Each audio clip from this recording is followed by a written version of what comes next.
Al-Fadhil hafizani wa iyyakumullah. Suatu ketika ada sahabat Nabi, sifatnya dengan sahabat yang lain. Namanya saja Nuaiman namanya. Sahabat Nabi yang bernama Nuaiman ini nanti bisa dibaca di kitab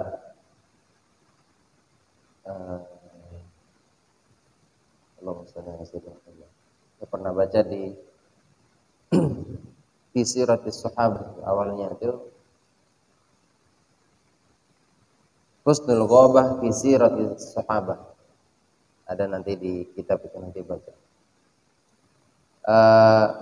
Nuaiman ini sahabat Nabi yang agak beda sifatnya dengan lain. Artinya dari kita bisa mengambil suatu sifat yang mana sifat itu bisa kita terapkan dalam kehidupan kita, sehingga kalian ilmukan nanti diterapkan di tengah-tengah masyarakat. Beliau termasuk sahabat yang agak nyeleneh tapi dicintai Allah dan Rasulnya.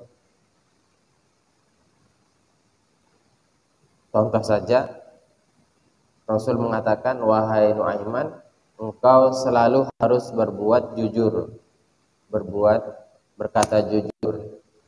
Dan beliau orangnya ya, Nuaiman ini jujur. Rasul, tadi saya sudah minum khamr dan nih tegak, yang tegak lurus begini duduknya, jangan merunduk supaya tidak ngantuk. Saya pernah minum khamr ya Rasul. Diambil cambuk sama Rasul, dicambuk. Tahu cambuk? Ya, dipukul gitu ya. Kemudian tidak lama kemudian Rasul, saya telah minum khamr, cambuk. Sampai minum lagi, cambuk lagi. Minum lagi, cambuk lagi. Bahkan kata sahabat itu jengkel lah sahabat yang lain itu melihat perbuatannya kepada Rasulullah, membuat Rasul sibuk gitu ya, dicambuk dan tapi ada sahabat yang nyeletuk gitu ya. Ada sahabat yang berucap Allahu yal'anhu Nuaim, dilaknat oleh sahabat lain. Ya, artinya sahabat lain itu gerang lah gitu ya, marah gitu. Semoga engkau dilaknat oleh Allah, kata sahabat. Akhirnya para Rasul, la tal'anuhu fa innahu yuhibbullah wa rasuluh. Jangan engkau melaknat dia, jangan engkau mencaci dia, karena dia dicintai oleh Allah dan Rasulnya. Coba. Karena memang dari sifat kejujuran pertama. Yang kedua, orangnya polos, tapi polosnya itu nyakitin banget gitu ya. Dia itu kalau ngelihat suatu barang yang bagus, jubah, pakaian, makanan, itu kalau melihat sesuatu yang baru dan bagus, itu ingin sekali dalam hatinya membelikan Rasulullah. Tapi tidak punya uang. Akhirnya apa? Di Rasul dengan sahabat lain kumpul gitu ya. Terus disuguhkan apa? Madu, ada roti. Makanan lah intinya, ditraktir gitu ya sama Nuaiman. Oh, dimakan oleh Rasulullah bersama sahabat lain. Makan gitu ya. Begitu selesai, si Nuaiman datang bersama siapa? Seorang laki-laki. Nanyalah Rasulullah, wahai Nuaiman, siapa laki-laki itu? Laki-laki ini yang punya dagangan ini ya Rasulullah. Yang Rasulullah makan bersama sahabat lain. Orang selesai makan bayar. Coba. Rasul sekelas Rasul digitukan sama Nuaiman. Masya Allah Nuaiman, kenapa engkau seperti ini? Saya ya Rasul ingin sekali mentraktir Rasul, tapi nggak ada uang gitu. Hanya Rasul sendiri yang bayar. Coba. Dan Rasul itu senyumnya, pokoknya kalau melihat wajah Nuaiman itu belum bicara sudah tersenyum beliau, ketawa gitu ya. Lihat keanehan. Mudah-mudahanlah putra nggak seperti itu sama ustaznya nanti. Ustaz pengen neraktir ustaz tapi nggak punya uang gitu ya. Masalahnya sudah dimakan, sudah selesai baru ngasih tahu. Paham ya? Itu anehnya beliau, tapi dicintai Allah dan Rasulnya.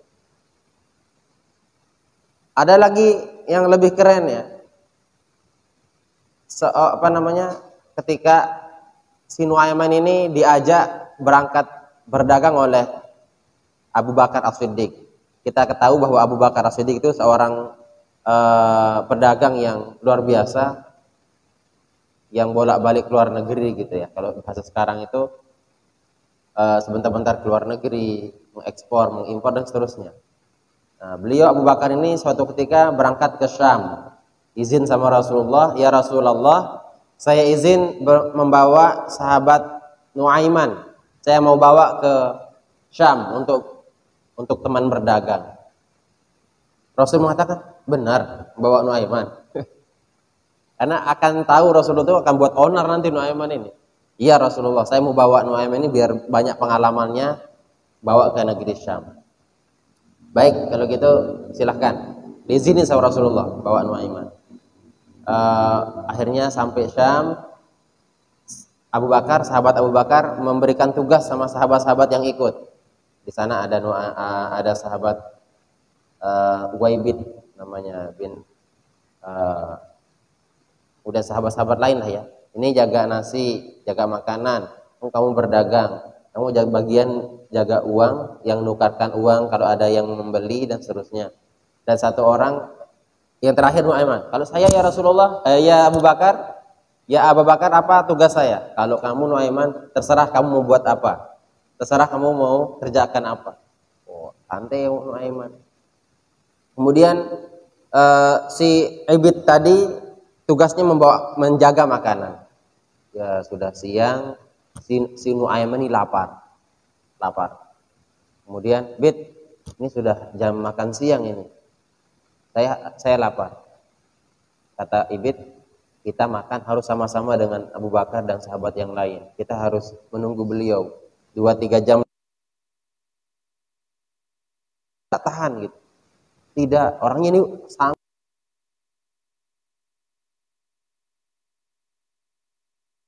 Nabi merintahkan kalau sudah kembali itu amanahnya dijaga.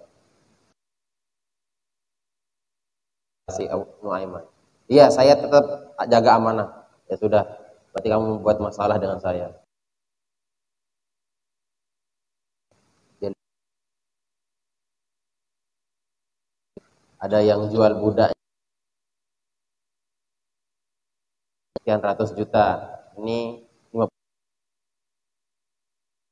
Ya orang yang dijual, budak itu manusia yang diperjualbelikan, hasil rampasan perang saat itu dijadikan budak. Akhirnya si Nuaiman memanggil seorang saudagar. Wahai saudagar yang akan membeli budak, saya punya budak di rumah. Ini buat gara-gara sama Nuaiman. Saya punya budak, tapi dia punya aib. Aibnya itu, kesalahannya itu sering mengatakan dirinya merdeka, tidak mengakui dirinya budak. Gitu ya. Pokoknya saya jual paling murah sudah. Kalau kamu tadi beli 200-300, saya jual 100. Murah betul. Iya, pokoknya tapi aibnya satu. Dia nanti kalau kamu tangkap, dia ngaku dirinya merdeka gitu. Si Nuaiman. Akhirnya benar dijuallah 100. Uangnya diambil, dia pergi keliling kota, belanja sana sini. Pokoknya dengan hasil uang penjualan sih, sampailah orangnya di sana.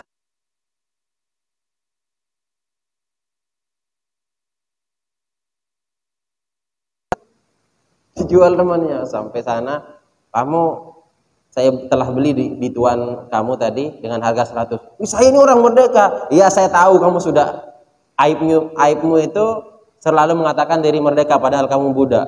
Diambil, dibawa sama penjual tadi, pembeli tadi. Akhirnya apa?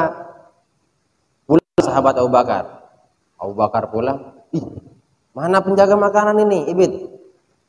Kata sahabat lain, dia telah dijual oleh Nuaiman. Masya Allah, kata Abu Bakar ini, sudah benar kata Rasulullah ini. Benar kamu bawa Nuaiman, kata Rasul kan? Sudah tahu akan terjadi apa gitu. Akhirnya apa? Siapa yang beli Ibit tadi? Saya yang beli. Berapa dibeli? 100. Mau saya beli lagi? Saya mau jual kalau harganya 2 kali lipat. Akhirnya dijual 200. Akhirnya Abu Bakar juga yang keluar uangnya. Dikeluarkan uangnya, dibeli kembali Ibit tadi, sahabat Nabi yang jujur tadi, yang amanah. Pulang dari dagang dari Syam, diceritakan kejadian itu oleh Abu Bakar kepada Rasulullah. Rasulullah sangat tersenyum, bahkan ketawanya sampai kelihatan gigi mulia beliau mendengar ceritanya si Ibit tadi. Jangan-jangan pokoknya ada sahabat yang memang seperti itu anak-anak semua. Cuma jangan sampai itu walaupun seperti itu dia dicintai oleh Allah dan Rasul. Jadi memang ada dari segi keunikan sifat yang dimiliki beragam oleh sahabat yang memang itu sebagai pelajaran buat kita. Tapi tidak semuanya harus dipraktikkan kayak tadi ya. Ingin memberikan Rasul makanan, kemudian pakaian terbaik, dia tidak punya uang, dia dikasih bajunya Rasulullah, senang dapat hadiah dari Nuaiman. Nyata itu bayar sendiri ya Rasulullah. Suruh bayar. Tapi itulah. Tapi Rasul tidak pernah merasa, beliau selalu senang dan senyum melawan hal-hal seperti itu. Jadi itu salah satu bentuk sifat daripada sahabat Nabi. Ada banyak lagi ya kisah-kisah sahabat yang keren menurut kami. Makanya itu silahkan adik-adik semua nanti perbanyak baca sirah ya, perjalanan orang yang soleh terdahulu. Saya kembali ke cerita saya tadi malam itu, bahwasanya kenapa sampai tidak ada bosan-bosannya mengaji, tidak ada bosan-bosannya mengaji mudzakarah. Saya awalnya dulu heran, dan bahkan heran bin bengak lah ya, bahasa Inggrisnya itu bengak. Tahu bengak? Heran bin ajaib gitu ya. Kok gitu kakak tingkat kami itu kok rajin betul ngaji. Hafalannya banyak, lain hafalan Al-Qur'annya, hadisnya, kemudian hafalan matan-matan lainnya dihafal. Kenapa sampai seperti itu? Nah, semangatnya kemudian luar biasa. Saya awalnya heran. Tapi setelah saya lakukan itu, keheranan itu hilang. Keheranan itu hilang. Jadi hilangnya kenapa? Setelah saya rasakan apa yang kakak tingkat saya itu rasakan.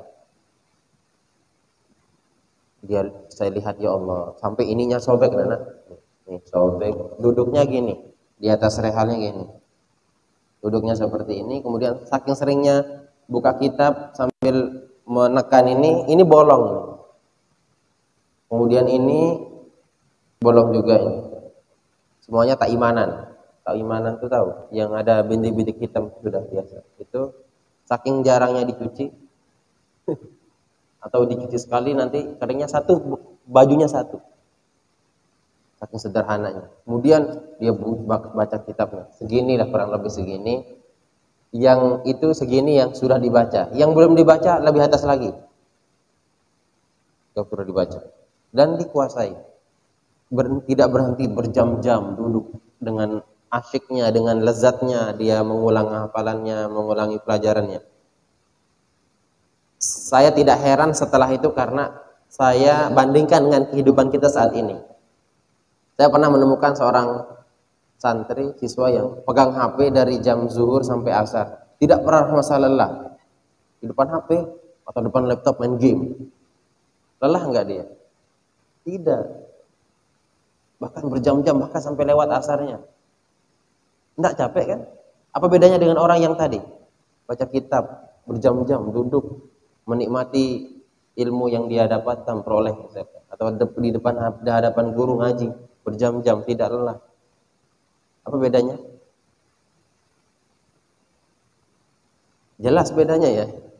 Kalau orang-orang soleh terdahulu itu, kelezatan dia, ketaatan itu dijadikan sebuah hobi, sebuah kesenangan, bahkan sudah cinta dengan itu. Cinta dengan apa? Ketaatan. Kalau kita sekarang beda cintanya, hobinya beda.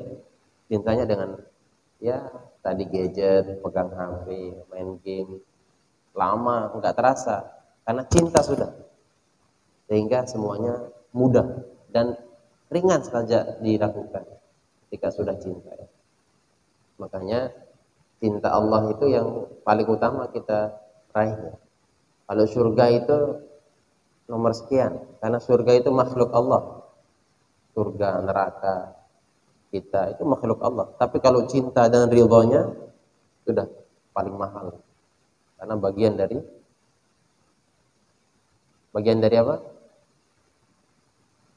Iya, kalau sifat apa? Zat sifatullah apa namanya? Kalau cinta itu kan dari Allah sendiri, artinya bukan ciptaan lah itu ya bahasanya, memang dari Allah Subhanahu wa taala. Kalau surga itu kan diciptakan, makhluk seperti itu. Makhluk. Nah, tapi kalau cinta dan ridhonya Allah itu sudah dari Allah Subhanahu wa taala. Nah, itu semua karena apa bedanya anaknya semua? Orang-orang dulu, soleh-soleh terdahulu itu senangnya dengan ilmu, senangnya dengan kitab, senangnya dengan ngaji. Kalau kita sekarang senangnya dengan apa? Nah, main Facebookan, Twitteran, apalagi WhatsAppan, main game. Apa bedanya coba? Seandainya semua aktivitas yang kekinian diganti dengan keduluan, insya Allah sama, mungkin alimnya dengan Imam Syafi'i gitu ya. Iya, 7 tahun sudah hafal Quran. Kalian bisa 4 tahun hafal Quran, kan gitu. Seandainya dirubah loh ya, dirubah. Atau teman saya yang candaan sih. Kalau seandainya Imam Syafi'i atau Imam Maliki itu hidup zaman sekarang, pasti punya Facebook beliau gitu. Karena memang zamannya beda gitu. Kalaunya saya dulu hidup sama beliau, tak saing gitu. Saking nggak mau kalahnya. Tapi ala kulli hal itu sekedar saja. Jadi intinya anak-anakku semua, saya sudah tidak heran lagi ketika melihat orang-orang soleh dulu itu rajinnya luar biasa, semangatnya luar biasa ketika dibandingkan dengan saat ini. Cuma semangatnya mereka dan kita itu saja bedanya. Bedanya mereka dengan ketaatannya, mereka senang melakukan ibadah ringan. Terus sekarang itu beda. Bedanya apa? Ringan, senang pegang HP, ya kan? Main game. Apalagi ya sejenis itulah, atau yang nongkrong di pondok sambil ngopi, sambil jam-jam berbicara, sambil ketawa ke TV, pegang HP itu menikmati sekali tuh. Dari jam zuhur atau jam kalau hari Ahad ya, dari jam 7 sampai zuhur itu tidak terasa. Duduk di situ ya. Selesainya itu kita ganti dengan baca Quran. Berapa juz sudah kita baca itu ya. Berapa ayat yang sudah kita pahami terjemahannya. Masya Allah. Itu ya anak-anakku semua ya. Jadi kalau bisa diimbangi itu luar biasa. Ternyata dasarnya apa? Cinta. Dasarnya cinta. Jadi senang, sudah senang. Jadi tahadus binikmatillah, kecintaan kita terhadap ngaji itu di mahat itu betul-betul ditempa, diajarkan. Pokoknya ngaji. Setelah kalian sudah ngajar, nah baru mengurangi ngajinya. Ya kalau saat ngaji itu 75% lah ngaji. Nanti setelah jadi guru 75%-nya ngajar, 20%-nya 15%-nya itu apa? 25%-nya itu untuk mengulang hafalan, mengulang buku-buku kita dibaca.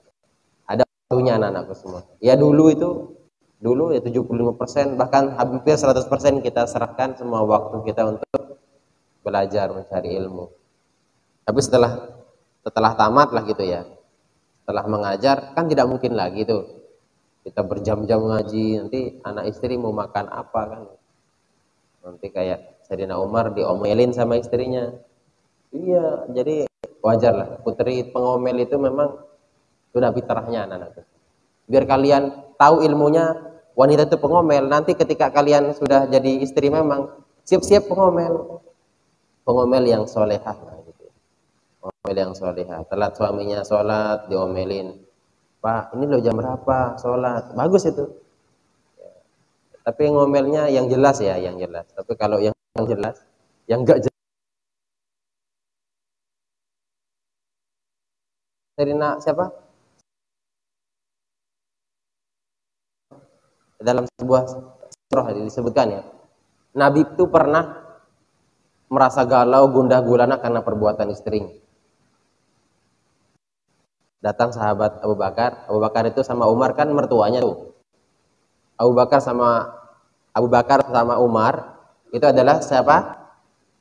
Mertua Rasulullah. Abu Bakar siapa ya anaknya yang dinikahi Rasul?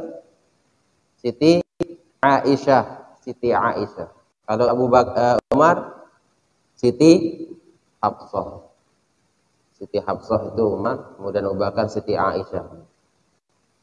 Abu Bakar datang ke Rasulullah. Abu Bakar itu tidak pernah hilang dari pandangan Rasulullah. Selalu rindu. 1 jam saja pisah dengan Rasulullah, pasti mencari Rasulullah. Senang bersama Rasulullah. Karena kalau bersama Rasulullah itu dekat rasanya surga itu. Ingin sekali terus melakukan ketaatan. Melihat wajah beliau sudah luar biasa. Senang beliau Abu Bakar. Datang ke Rasulullah. Assalamualaikum ya Rasulullah. Waalaikumsalam. Ta'al, masuk. Silahkan masuk. Wahai bapakku, sahabatku. Kemudian tidak berapa lama lagi datang Umar. Umar nyusul. Assalamualaikum. Abu Bakar ini orangnya pemalu sekali. Tidak mau memulai pembicaraan sebelum Rasulullah. Ya, sekaligus mertua beliau kan. Sekalipun seorang mertua, berarti beliau malu dengan Rasulullah. Baru datang Umar. Kalau Umar ini beda, agak ya ceplos-ceplos lagi. Tapi Rasulullah Assalamualaikum. Ada Abu Bakar di sini.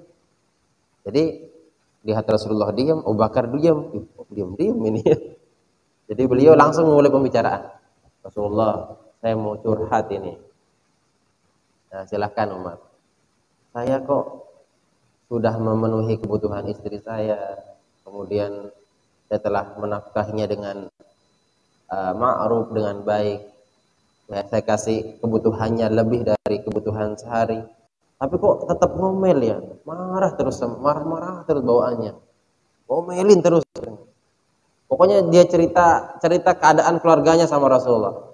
Rasulullah itu setelah Umar cerita ketawa seketawa-tawanya. Ya Allah, ketawa gitu. Dan Abu Bakar itu orangnya ngikut. Kalau Rasul ketawa, dia ikut ketawa. Kalau Rasul senyum, dia ikut senyum. Apa nih dua-duanya? Kalau Abu Bakar saya tahu, kalau Abu Bakar ini tersenyum karena Rasul tersenyum. Kalau Rasul ketawa, dia ikut ketawa. Ini Rasul, kenapa Rasul? Kenapa Rasul? Kenapa ya Rasulullah?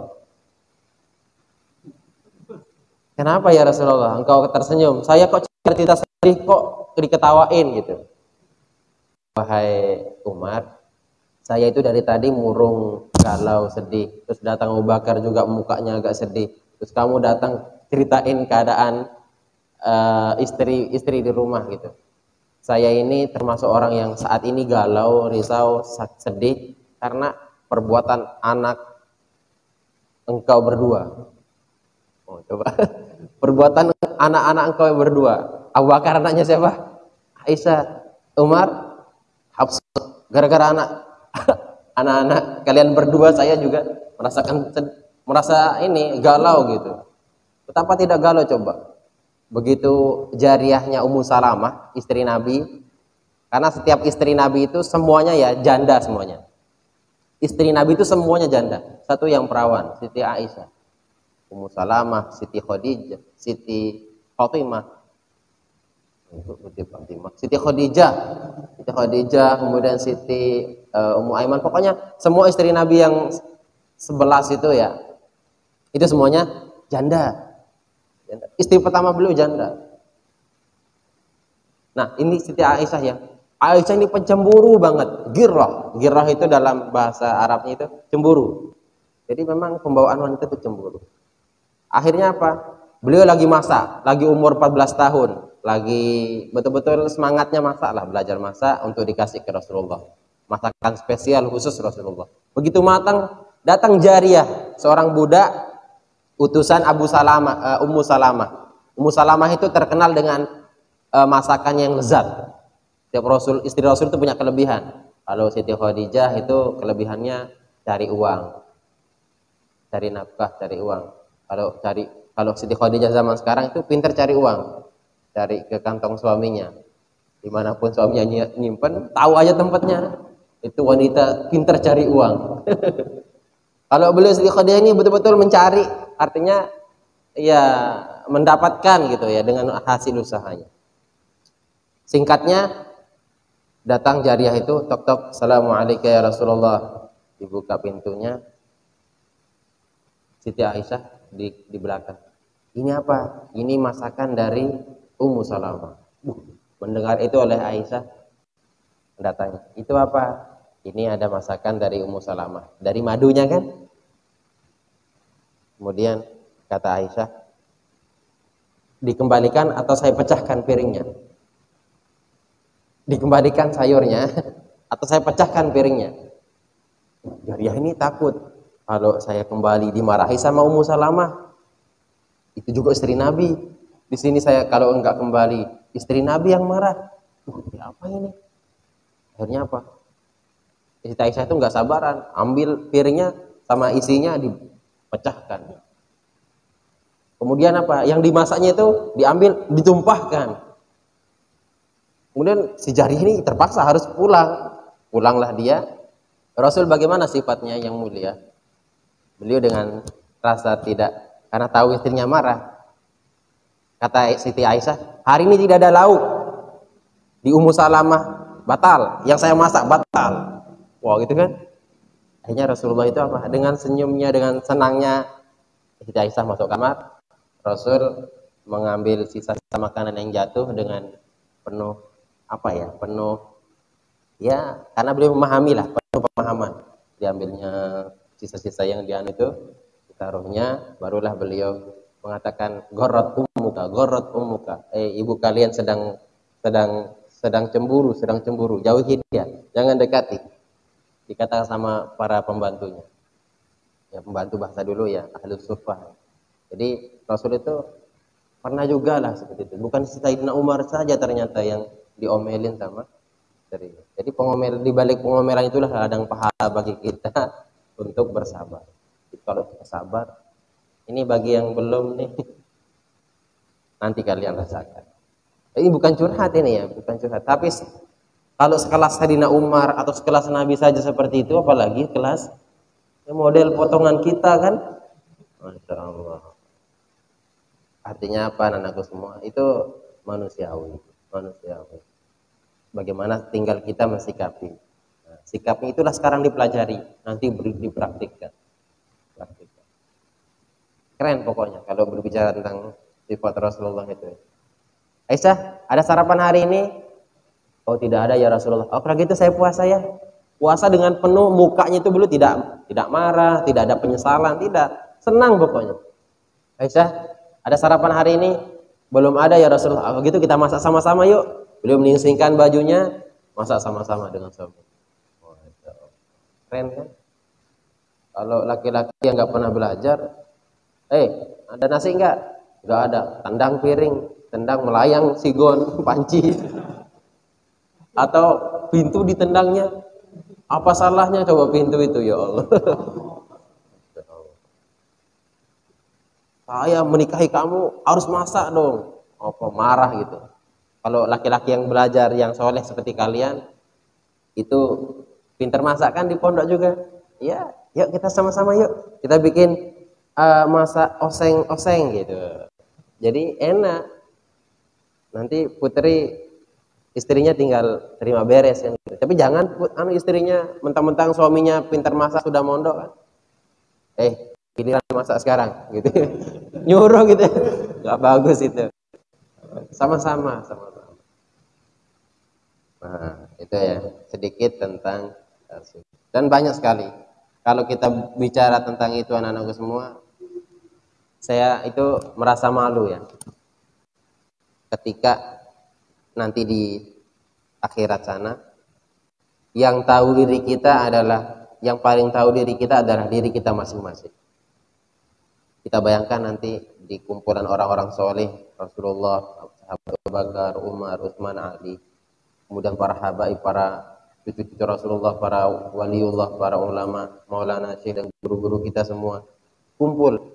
Saat itu kita akan agak segan, agak jauh dari mereka, karena kita tahu sifat kita, kekurangan kita, aib kita, sehingga kita berada di pojokan sana gitu, jauh dari mereka. Kita melihat dengan luar biasanya Rasulullah. Tapi seandainya kita mendekat, kita seorang ya berniat jadi pelayannya Rasulullah, kita bawakan minum Rasulullah, ke hadapan Rasulullah. Ini kalau babnya mengandai-andai. Bawakan air minum, ceret dan gelas. Begitu kita tuangkan, Rasul menyapa kita dengan penuh kelembutan. Ya bunayya, wahai anakku, bagaimana kabarmu hari ini? Bagaimana keadaan keluargamu? Ini sahabat Abu Bakar, ini sahabat Umar, ini sahabat Ali. Meskipun makom kita tidak sampai ke beliau, itu sudah berkhidmat saja, menata sandalnya saja beliau atau membawakan tongkatnya, itu sudah luar biasa bagi kita. Ya. Jadi kalau menyamakan kesolehan dengan orang-orang soleh terdahulu itu jauh. Bahasanya ya tidak mungkin, ya mungkin cuma tidak sampai makomnya itu, ketinggian keilmuannya, akhlakul karimah yang kita dikumpulkan bersama orang-orang soleh nanti di surganya Allah Subhanahu wa taala. Amin ya rabbal alamin.